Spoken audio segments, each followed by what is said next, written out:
Welcome to Between the Lines. I'm Lou Palumbo, and we have no shortage of things to speak about today. As usual, it's been a rather thrill-packed week, and if you're interested, and when you're interested, you can hear our show and our schedule on BetweenTheLines.tv. Today we have a very unique and special guest, a young woman by the name of Olympia LePoint. Her background is incredibly interesting, overcoming some of the most adverse conditions you can experience: poverty, violence, a lack of opportunity to learn, being educationally handicapped in certain areas, for example, such as math. And she pushed through, created her own vision for herself, and now she's furthered that vision for others. She was hailed as the new Einstein by her fans and named as the modern-day hidden figure by People magazine. She's an award-winning rocket scientist and author. She gave the TED Talk, Reprogramming the Brain to Overcome Fear, which is incredibly interesting. She's helped launch 28 NASA Space missions successfully. Today, LePoint's Mission Control Room desk is a science exhibit at the California Science Center in Los Angeles. As I mentioned earlier, she overcame many, many obstacles, including violence and these handicaps of learning. Currently, LePoint regularly appears on CBS as a guest expert on NASA, SpaceX launches, and writes as a science journalist on Thrive Global. She has written 3 books: Mathophobia, Answers Unleashed, and Answers Unleashed 2, The Science of Attracting What You Want. It is with this great pleasure, honor, and privilege that we introduce Olympia LePoint. All right, so no secret, your journey has been just incredible, and I'd like you to, if you would be kind enough to just explain to the audience what motivates you. How did you pursue or get into this pursuit and develop this skill set regarding problem solving, which obviously you lent to your career and your whole life, your life's endeavors? Thank you. I love that question. I truly believe that the answers are actually just lying in front of us, and it's up to us to actually take the answers and unleash them. And that's why I have my program, Answers Unleashed. Being a problem solver is one of the biggest opportunities that an individual has. And the reason why I say that is because I took my own personal situation of growing up in South Los Angeles in the middle of poverty, and I took that problem and I used the resources in which I could find. And if you think about problem solving in the middle of South Los Angeles that has just poverty everywhere, problem solving is being able to be resourceful, taking anything and everything that you have at your disposal and using it to better your situation or better other people's situations. And for me, I realized what was going to better my situation was an education. If I could educate myself, find out what my choices were, and learn the different ways of doing things, I could then not only change my life, and I would later change the lives of other people with science. So being a problem solver allows individuals to take whatever tough situation in which they're experiencing and transform it into the situation in which is going to better not only your life, but the lives of everyone around you. I want to ask you this question that's kind of not haunting me, but I'm just thinking about it. You were very young in Los Angeles. I'm very familiar with Los Angeles. I just explained to Leah, one of your colleagues, that I've been out there since 1971 when I was in college. I'm a little older than you are. And I have a very strong familiarization with Los Angeles and the state overall. But at what age did the light go on that you realized that education, which is a conversation I have every day, especially in progressing this culture, and in particular in minority communities, education is that vehicle. When did that light go on for you that you knew you had to pursue this educational endeavor? It is when I was 10 years old. And if you watch my TED Talk, Reprogramming Your Brain to Overcome Fear, you will know that at the age of 10, I was sitting in a 5th grade classroom, and there was a boy that was right next to me that had already been recruited into a gang at that very young age. He filed down a ring, we got into an argument, and he sliced my face open. Right after that, my mother tried to to completely expel the boy. She tried to move my classroom seat. She tried to do anything possible to make sure I was going to be safe. But the only option that existed for her was to pull me out of that particular school and place me into another one all the way across town. When I was placed into the school almost 2 hours away on a bus ride to get there, it was the epiphany moment for me. I realized that education differs. And education differs based on your income level. And that's a horrible thing to say, but it's true. It's the truth. For me, I grew up in a poverty-filled area, and then I was bused and brought to an area that had complete opportunities and new books and computers and things like that. Where is that, Olympia? I'm just curious because I'm very familiar with the LA area. I resided there. Oh, yes, it was. I was brought to John Burroughs Junior High School. It was the gifted program in the 1980s, 1987. I'm dating myself right now if I tell you that, but I'll tell you right there. But in any case, when I was brought to that particular school, that's when I realized that there's opportunities that exist with education. And there's opportunities that exist when you know you are receiving a proper education. And not only that, you are expected to do well, solve problems, and contribute to society when a great education is instilled. And when I saw that, when I came from my inner city area and then went to the area where they had all these great things, I realized that the difference in the way that we think is how we are educated to think, and is how not only we are formally educated to think, but it's how we place ourselves in environments as adults around the people who will think or not think the same way that we do. This ability to be able to see the big picture and see the different ways of people think and come up with our own type of problem solving and solution finding is what allows the average person to become great and to become a leader. And when I first noticed that, it was when I was 10 years old and then brought into a new environment. And that's when I realized that each of us has the ability to change the way in which we are operating if we are learning to think differently. I suspect that the word no is not one in your vocabulary. And I've kind of lived by that myself. I haven't gone through the scientific journey or the, how would you say, educational endeavors that you have. You know, you pursued the sciences, which I'm clearly deficient in, to be very candid with you. But a lot of my journey lent itself to problem solving and not accepting this word no. Clearly the message, that you're giving to younger children and women in particular, as I know is part of your target, is, just how to think your way through this, really. I do want to ask you something about, you helped design 28 NASA Space Shuttle missions, the Endeavour, Challenger, etc. Can you tell us a little bit about the significance of exploration and how it benefits the country and what you think it might even have as a global impact? Yes, I was very fortunate to work as a propulsion scientist, otherwise known as a rocket scientist. And I helped launch 28 space shuttle missions into space: Columbia, Atlantis, Endeavour, Discovery, space shuttles. And that was one of the most brilliant experiences in which I've ever had. I actually write about that in Newsweek. So if you just Google Newsweek and my name, Olympia LePoint, you'll see my specific story with that. It was an amazing experience because I had the opportunity to use the mathematics and science in a way that was going to create innovation.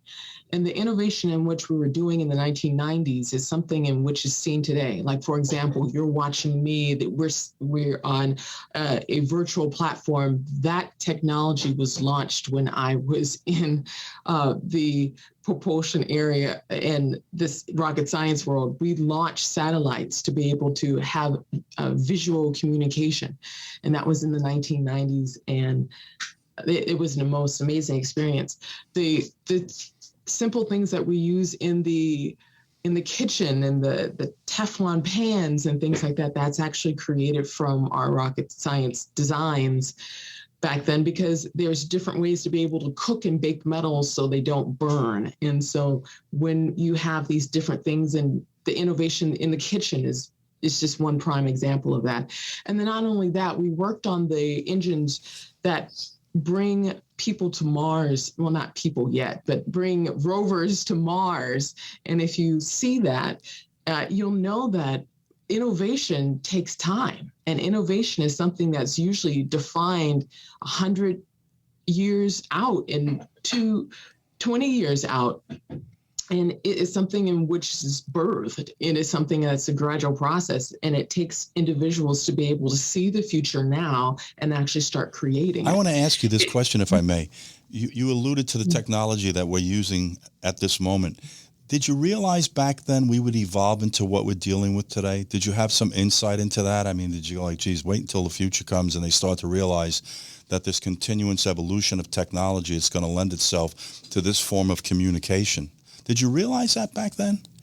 Yes, I did. I've always been able to see the future. And I know that sounds strange, but I'm a firm believer that each of us has that ability.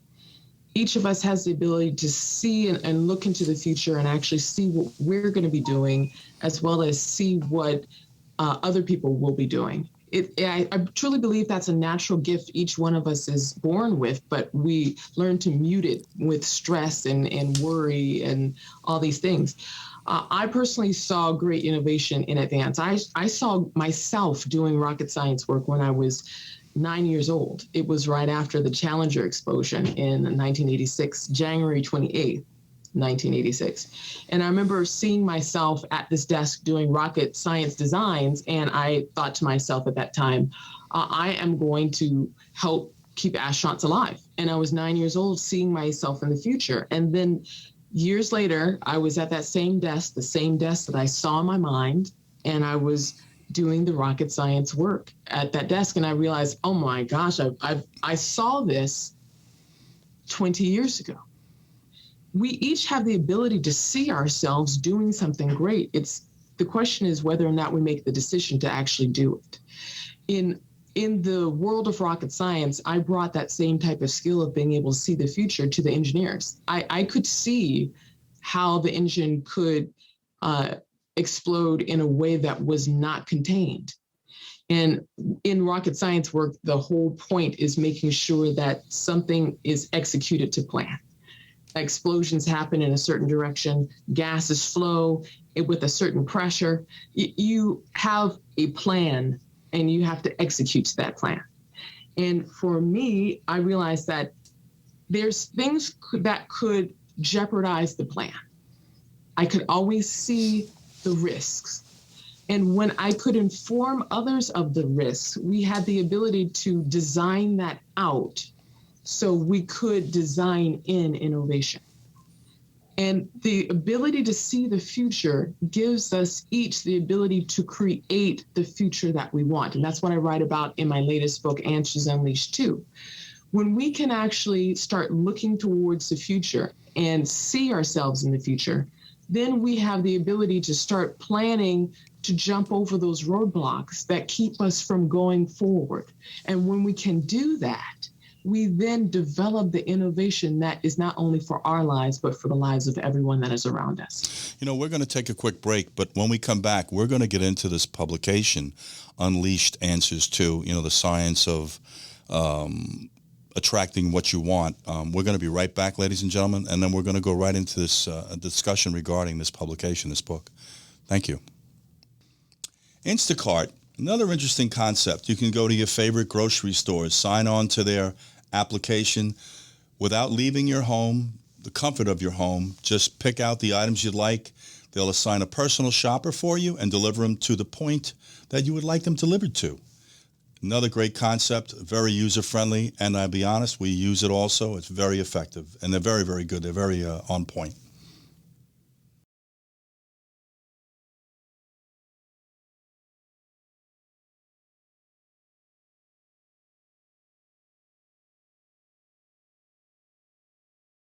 So, Olympia, in your most recent publication, Answers Unleashed 2, The Science of Attracting What You Want, you defined a new decision-making theory called quantum deciding. Can you give us a little bit of insight and a little bit more detail as to the theory and your own personal experiences with this? Yes, thank you. Quantum deciding is a new decision-making science in which I created from my NASA experience as well as my personal stories. The idea is that when we have the ability to see into the future, as well as go back to the past and actually remove the fears that we have towards obtaining what we want, we then can create a powerful decision-making energy that literally transforms our lives and transforms other people's lives through making 6 key decisions. And so I write about this in my latest book, Answers Unleashed 2, The Science of Attracting What You Want.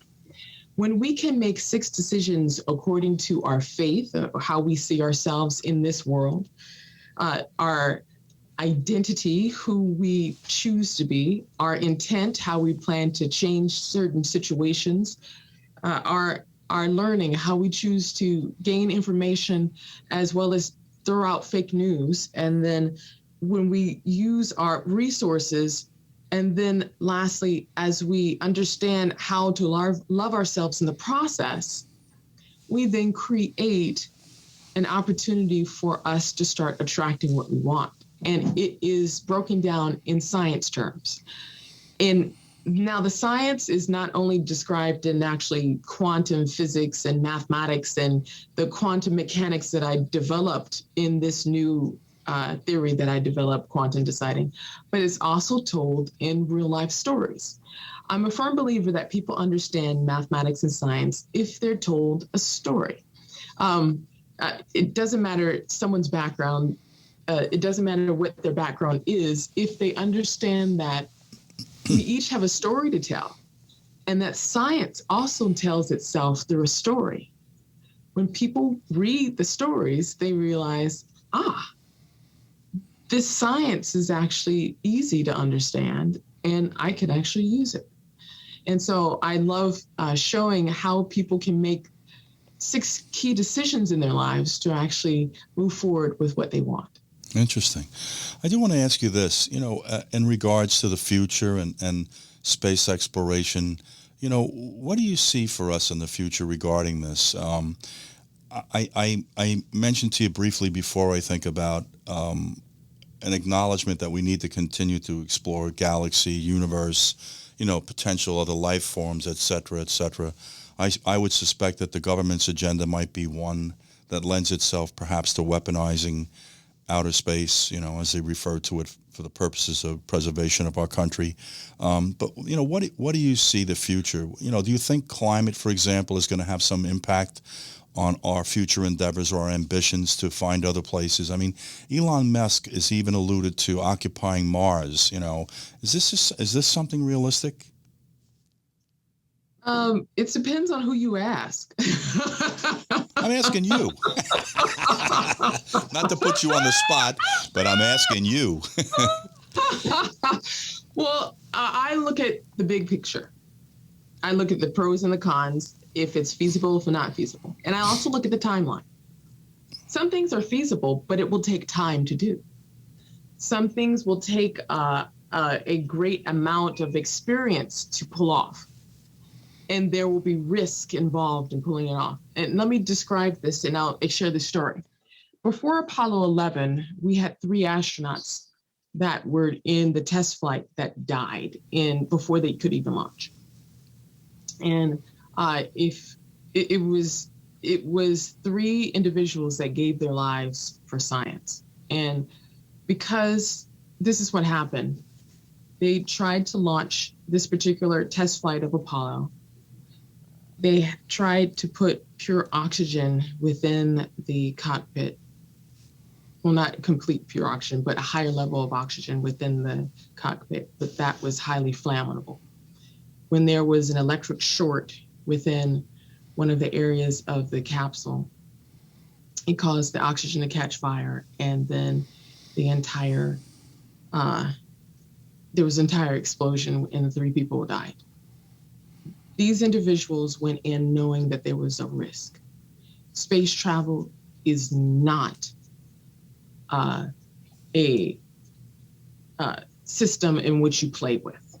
Space travel is something that is very serious. There are high risks involved. You cannot brush that underneath the rug. We had 3 individuals that died testing out the Apollo. We had individuals that died in the Challenger explosion in 1986. And we also had individuals that died in the Columbia explosion as tiles ripped off from underneath the wing area and then caused the hydraulic system to catch fire upon re-entry into the atmosphere.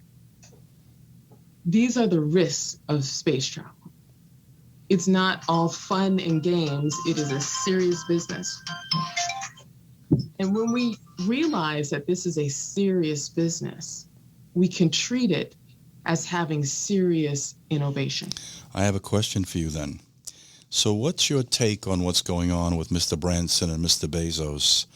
And I don't want to refer to these as follies or the boys club billionaire nonsense, but I mean, you just said something that's highly significant. This is quite risky, and there's a lot at stake. So what is your perception? And I'd be curious to know what NASA's perception. I'm not asking you to become the spokesperson for NASA, you know, their agent, as they would refer to it, or the government. But what's your take on what's going on with these 2 gentlemen right now? Well, the great news is that I'm an independent person who has rocket science experience looking at the rockets. I love looking at everything happening, and I love seeing the innovation that's being developed. I am a fan of the science, and that's the best way for me to put it. I am a fan of the science in such a powerful way that I love sharing about how the science, technology, engineering, and mathematics is going to be changing people's lives with innovation. I feel that what's happening right now with Elon Musk, with the SpaceX, with Jeff Bezos, with the Blue Origin, with Richard Branson, with the Virgin Galactic, I believe that they're creating innovation in which we'll be able to use in the future in ways in which will be beneficial.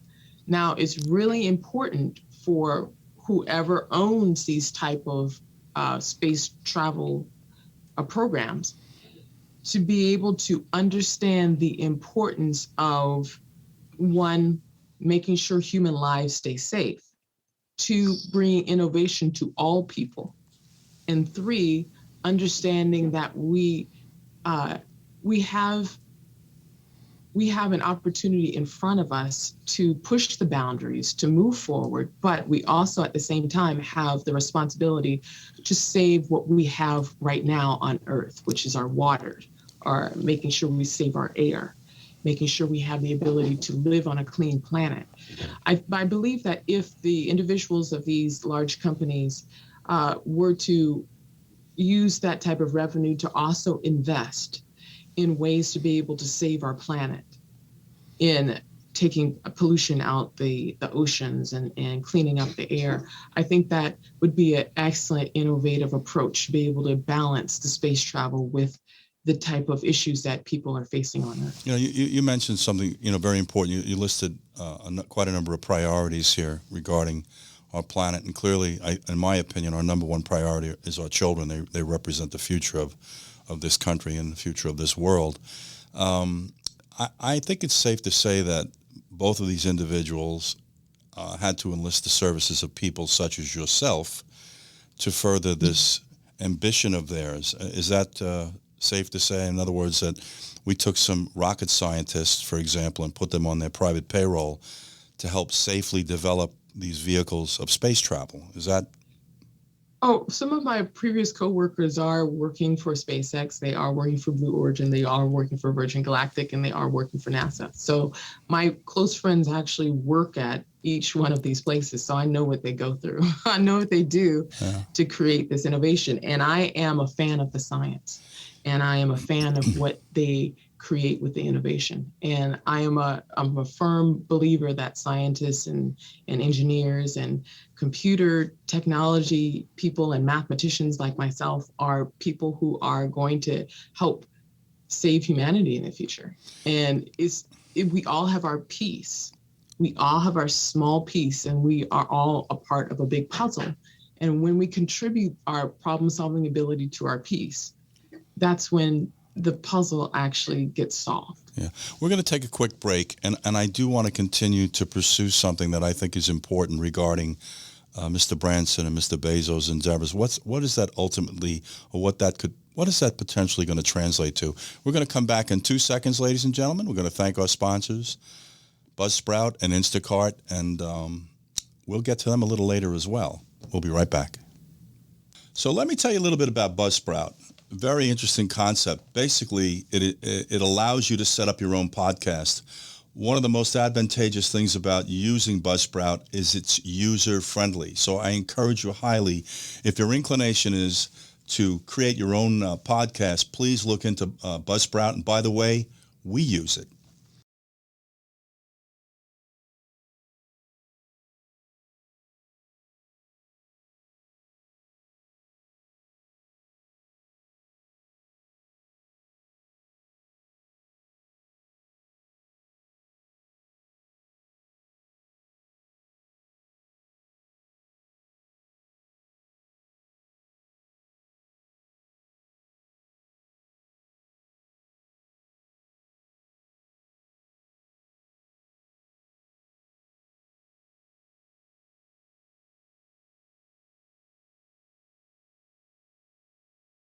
Yeah, welcome back, ladies and gentlemen. We have the privilege and the honor of having Olympia LePoint on our show today, and she is, I would say, quintessential problem solver. You know, her life it just is incredible to listen to. Its beginning, its turning points, you know, where she started to acquire vision for herself and how she's inspiring people today to follow much in the same way that she's engaged life. But we've been having a discussion about this most recent space launches regarding Jeff Bezos and Richard Branson, and I wanted to continue this conversation, and I wanted to ask Olympia, I want to continue this conversation and ask Olympia, you know, what ultimately these two most recent endeavors could translate to. I mean, are we going to start to travel the country, the world, the universe in this new form of transportation, or what was this ultimately about, do you think? I mean, where are we going with this? We're building, the whole world is in the middle of a space race, and it is the United States is a part of this. The other governments are a part of this. There is a need to build technology. And people governments are going to the moon. They're trying to go to Mars. The destination is the goal, but the true outcome is the innovation that's created while reaching it. And I say this because in order to actually create, let's say, an automated rocket, like we just saw launched the other day with Blue Origin's Jeff Bezos, it takes a lot of computer programming to be able to do something like that. The entire way of being able to literally create a rocket engine that will literally fly itself and then come back down is a little tougher than creating a car that drives itself.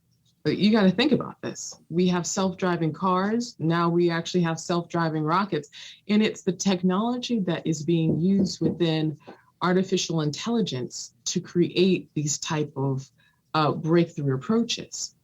So it is the technology that's being used that launches or that drives or that powers that is going to be able to be used in other areas. Like, for example, the type of, did you see that when SpaceX launched their Crew Dragon Demo 2 launch, and they had the 2 test pilots, and they did a view inside the cockpit, and you saw those state-of-the-art screens that if you had a chance to see that, I actually gave a commentary, a half-an-hour commentary on CBS 2 News in Los Angeles when that particular launched. And one of the screenshots they had was this beautiful screen. And I just thought to myself, when I saw that, that was a lot of technology to create something like that. So here we saw this beautiful screen inside of a space capsule we more than likely will have a beautiful screen like that on our particular wall, and not only be able to look at great type of video, it may be in the future virtual reality that comes out from the wall, from the screen, from this type of technology. In order to, like, for example, launch into space, you actually have to visually coordinate rotations and movements. And that type of technology is used within virtual reality, and is used also within automated vehicles and cars and things like that. And so what this technology is unleashing is artificial intelligence.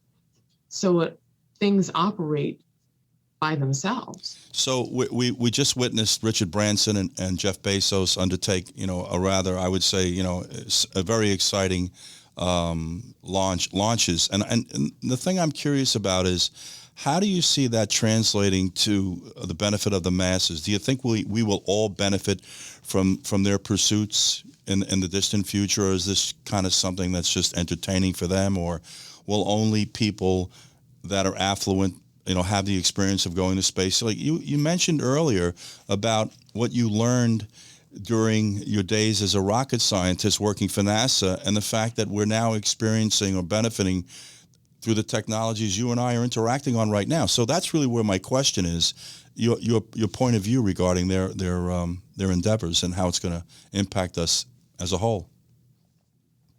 Their endeavors will help us in humanity in the long run. Just like I worked on the space shuttle programs, and where the technology was used on our everyday lives that we're using right now, like, for example, with virtual technology, we're going to see this innovation being used in the future.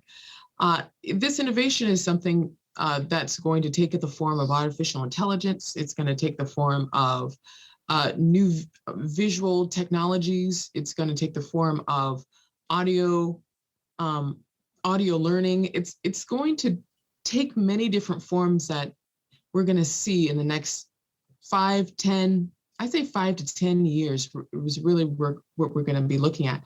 And now governments are going to be using this type of technology. Like, for example, if we look at what Facebook does right now, it has information about facial recognition, and so does Google. And so if we look at, like, say, the technology that Facebook and Google has with being able to look at facial construction and recognition, each one of us has a mathematical representation to our face that's being captured on these programs.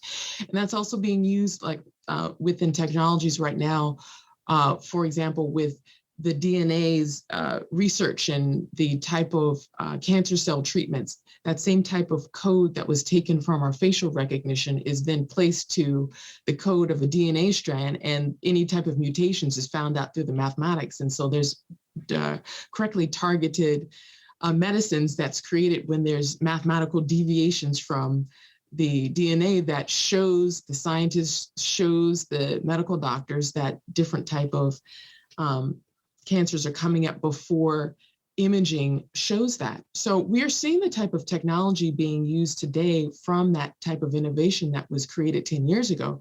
We more than likely will see that same type of technology in the future. And in my book, Answers Unleashed 2, The Science of Attracting What You Want, I talk about how we have these 6 key decisions in our faith, in our identity, in our intent, in our resources, our learning, and how we choose to love in that process. That same decision-making concept is going to be applied to these leaders of these technology corporations, these billionaires. They're really, honestly, risking their lives for their innovation. And so if we look at it as we're going to expect to get information from this, and we're going to expect it to be provided to us, it's going to be a great opportunity for humanity as a whole to benefit from the science, technology, engineering, and mathematics. One of the reasons I asked you this question was because one of the optics that could be taken on is this was rather self-indulgent. And by asking you this question, it allows the viewers to understand it goes way beyond self-indulgence. These men are actually helping push towards the future in ways that we should all benefit from. So, I did want to pursue. I know I over-pursued that with you. Do you have a follow-up? You want to say something? Yeah. Well, I look at it as they are literally placing their lives on the line, and they are investing in innovation, and they're literally willing to risk their lives for their investment. It is a dangerous thing, again, to be on top of any rocket. I don't care who you are. It is one of the most dangerous type of decisions. And the people that choose to do it are people in which I truly believe have a certain personality where they have this desire to do something great. And I truly believe that we will see innovation through all of this, and it will take some time, but we will see that. And I think there's more to the picture. I'm going to put you on the spot right now. I'm going to ask you, if you had the opportunity, would you be sitting on the top of one of these rockets? There are great people who are willing to do that. I am so happy for them. Didn't mean to put you on the spot, but you brought that up about sitting on the top of rockets. And I want to know, are you one of them? Because honestly, I'm not, but go ahead. One of my dearest friends he flew the space shuttle. Robert Kirby, he is a friend and mentor. He flew the space shuttle into space a number of times. And that was one of the things I always admired, is that he had that gumption, mental resilience to be able to sit on something like that. And not only sit on it, he controlled the spacecraft, not only out of Earth, but it also he controlled it in outer space and then coming back. I mean, that takes a skill. On reentry, no he controlled automation it? There. He controlled it upon reentry, Olympia? Oh, they have a lot. The space shuttle program, you have to actually control everything to be able to enter it back in. It's not like what we're seeing today. So with individuals who are like the astronauts who are doing that, I give them credit. They are amazing individuals. And my expertise is the mathematics and science, helping them stay alive and staying safe. And so I'm gladly happy. I'm perfectly happy and glad to sit on Earth and Didn't help mean to them put do you on the something spot. great. I do want to digress for one moment, because you made a mention about what happened with Apollo 11, where we lost 3 astronauts. I strongly suspect that set the program back on its heels. Is that safe to say? Well, it was set the entire world back at the time of that disaster. Russia was also using the same type of technology to oxygenate the system, and they also had a death there with that particular use of that technology, and that changed the entire space program in the United States and in Russia. It was such a significant tragedy that the entire space program changed, and the reliability and system safety aspects of space launches developed from that. And it was then ingrained into every single type of space flight that NASA took, which was to incorporate system safety and reliability into each one of the launches, so human lives would be saved and human lives would be protected. I would expect each one of these organizations, SpaceX and Blue Origin and Virgin Galactic, to have the same type of priorities. Interesting. Ladies and gentlemen, we're going to take a break, and when we come back, I'm going to ask Ms. LePoint a little bit about STEM, something that I'm sure is near and dear to her heart. We'll be right back. We're back, and we're with Olympia LePoint, brilliant young woman, rocket scientist, author of a number of publications. I want to ask you at this point, you're a big proponent of STEM. Can you tell us a little bit about your experience with STEM and how it's going to help our children, thrive in the future, compete? How will they benefit from this, Olympia? Yes. Currently, right now, the United States ranks 28th out of 32 industrialized countries when it comes to science, technology, engineering, and mathematics education. Jeez. Exactly. If we look at the national statistics, 9 out of 10 people have a fear of mathematics, and the mathematics is a prerequisite for all type of STEM fields. The science, technology, engineering, and mathematics careers depends on people understanding mathematics. And not only that, if you look at the freshman entry rate into the university system, 60% of individuals who major in the science fields drop out their first two years in the education. So we're looking at a huge dilemma here. We're looking at a huge problem with being ranked low in education, with the amount of people that are having fear about the mathematics in the United States. And we're also experiencing a lack of people in the selection pool for these type of STEM careers. Now, this comes into effect when we're dealing with type of company issues as well as country issues when it comes to securing people who can work on government proprietary type of knowledge.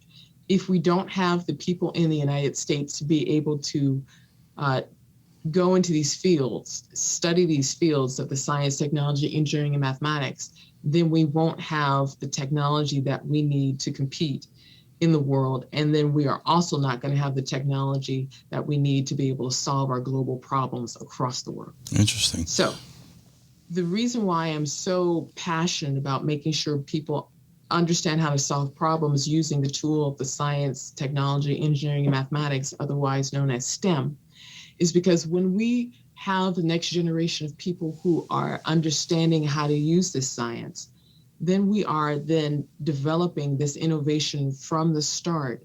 So in the next 10 years, 20 years, 30 years from now, there won't be just one person like myself working on a program who could do the numbers and reliability, who could see the future and help all the other engineers. We'll have hundreds of them.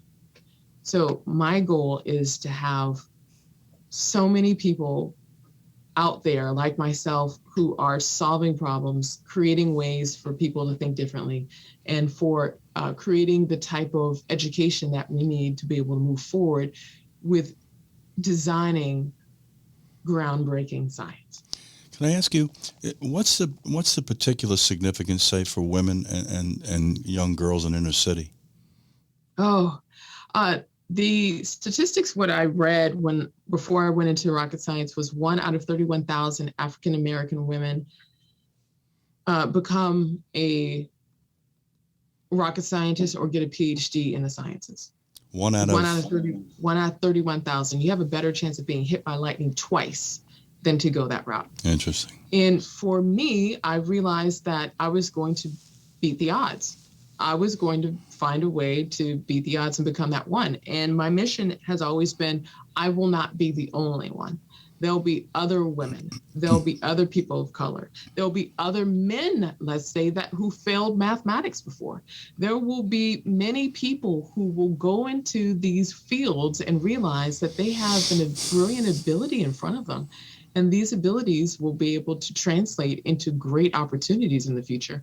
And that's my mission. It's very rare for a person like myself to come out of poverty and rise up the chain and help launch 28 NASA Space Shuttle missions into space, and then go on and write a series of educational books to generate millions of followers to help them understand how to do science, technology, engineering, mathematics. I am determined that me beating the odds, I should say, me beating the odds is not something that is going to be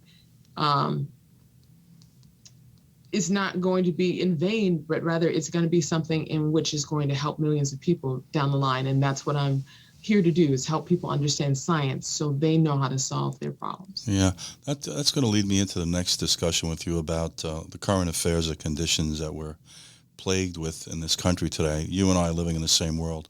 I'll tell you something interesting. I know you came out of an indigent background. So did I. I lived in a little community called Bedford-Stuyvesant in Brooklyn. I was the only Caucasian child on the block. It was quite, yes, yeah. Let me tell you this little story. My father met my mother riding boxcars during the Depression in St. Louis, Missouri. My mother was from Arkansas. They got married in St. Louis. We ended up in New York.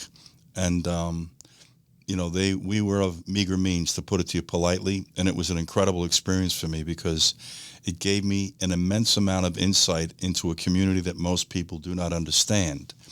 And I know that you are keenly plugged into what's hamstringing our minority communities, and I often speak to it myself. And like yourself, and I'm not exactly a scientific problem solver. I've lived a considerable amount of my life employing common sense, logic, reason, decency, civility, and truth.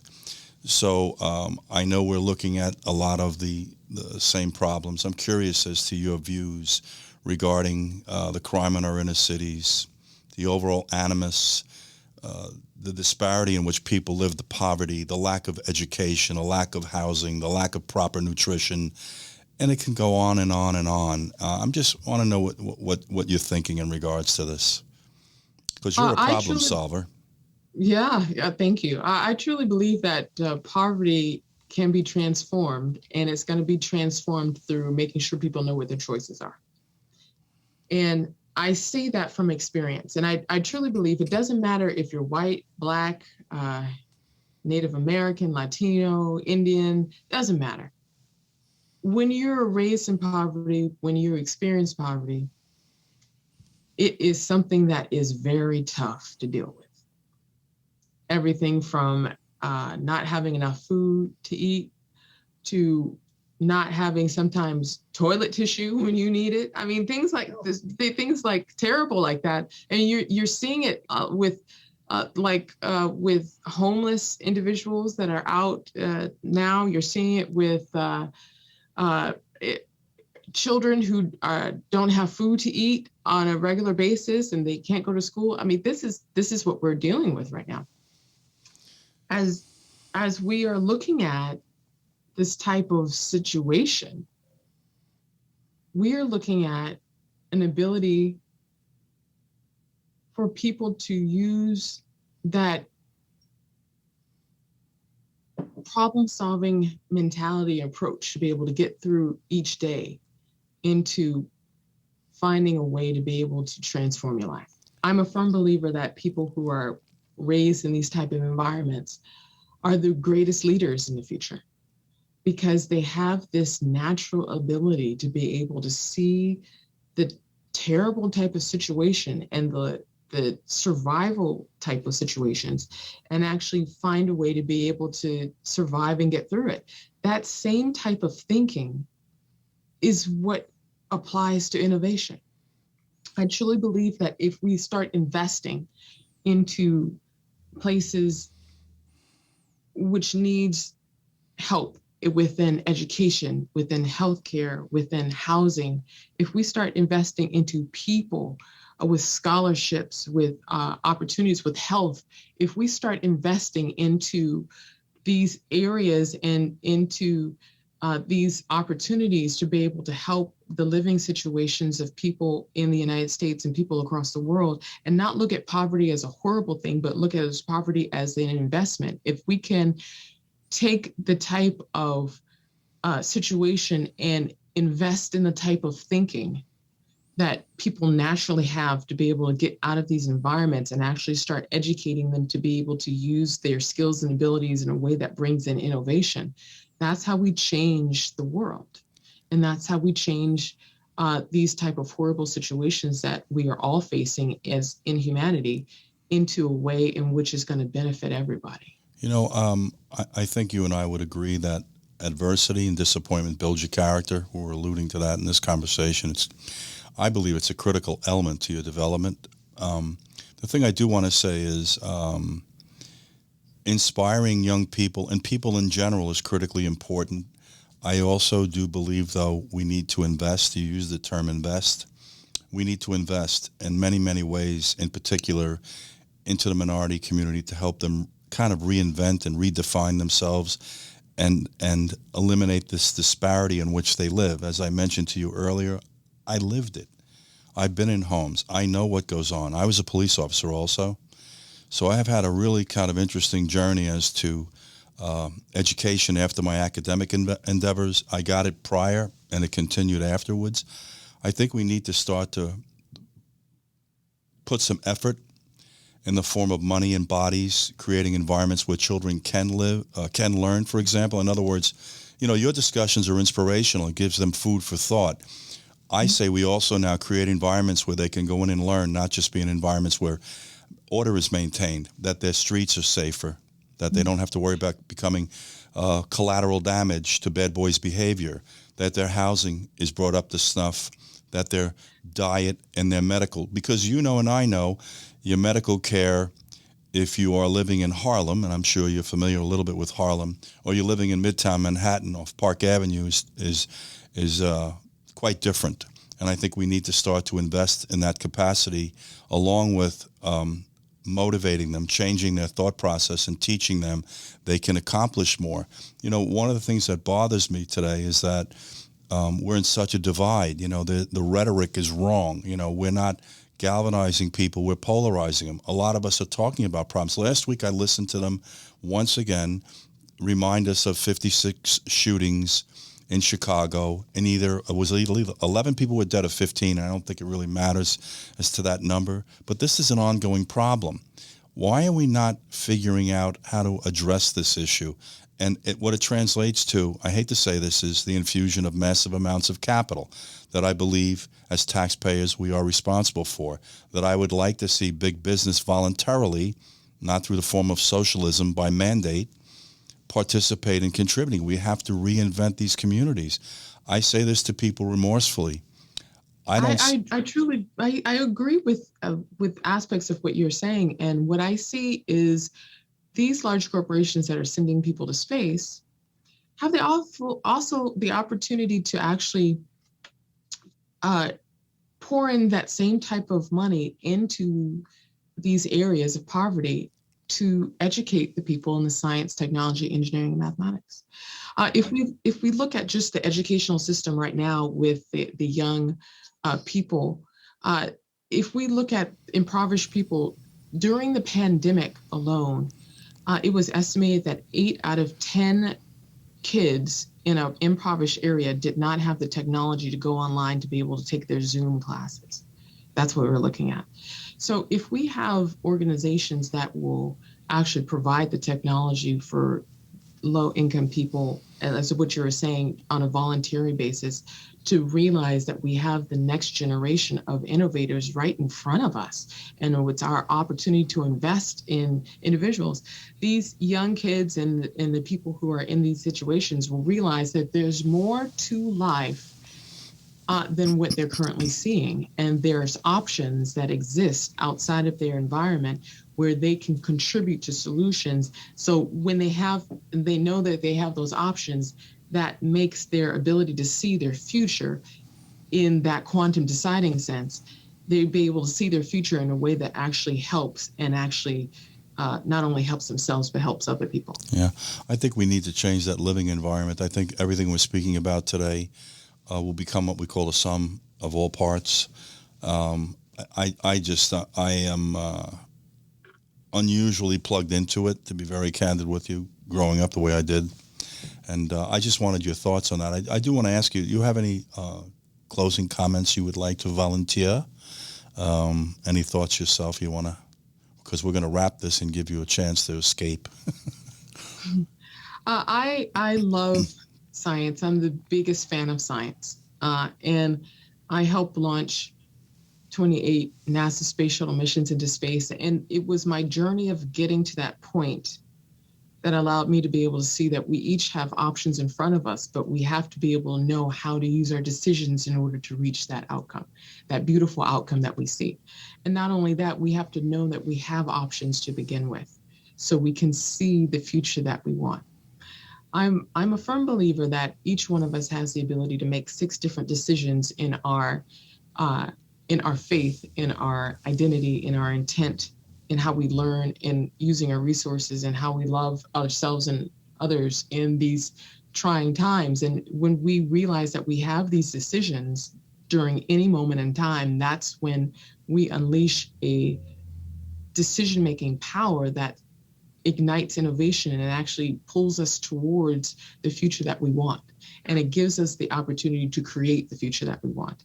I'm very thankful to be on TV talking about science, giving virtual keynotes through my agency, as well as promoting science on AnswersUnleashed.com, where my books are located. And I'm very thankful to be a person who is ushering in science and creative problem solving and innovation in a way that's going to change not only today, but in the future and centuries to come. And I want to thank you for taking the time today to speak with us and providing us your insight, your wisdom, volunteering, your journey, which is highly relevant and it should be inspirational to everyone. And I just want to thank you for taking the time to meet with us. Be sure to go to Between the Lines to learn more about Olympia, as well as her books, Answers Unleashed and Answers Unleashed 2. And this has been quite a privilege, and you are quite impressive, to put it to you politely. So thank you. Good luck to you. Oh, thank you. And it has been a pleasure to be on your show. My pleasure. And so for today, my closing thoughts are somewhat simple. This young woman is inspirational. Most importantly, she's become a positive influence in the culture. Clearly a problem solver and an individual that's now dedicating her life to helping others, especially women and children in indigent neighborhoods. And I believe this applies universally. Her endeavors are not just limited to one demographic. I think we can all benefit from understanding her life, how she got there, and how she thinks about embracing life and how to get through obstacles, that you're faced on a daily basis. It was quite an interesting exchange with her, an amazing amount of insight, and a real departure from the norm because she's just so scientifically based. I mean, what she gleaned from working at NASA is some things that we couldn't even possibly begin to understand. To sit in those environments and be responsible for the safety of other people's lives, and it's not just the success of these missions, but how that translates to other people's safety. So, and as she mentioned during this discussion, how this science will ultimately benefit all of us. So, I'm just pleased and honored that she took the time to meet with us today and speak with us today, and I'm hoping we can hear from her again in the future.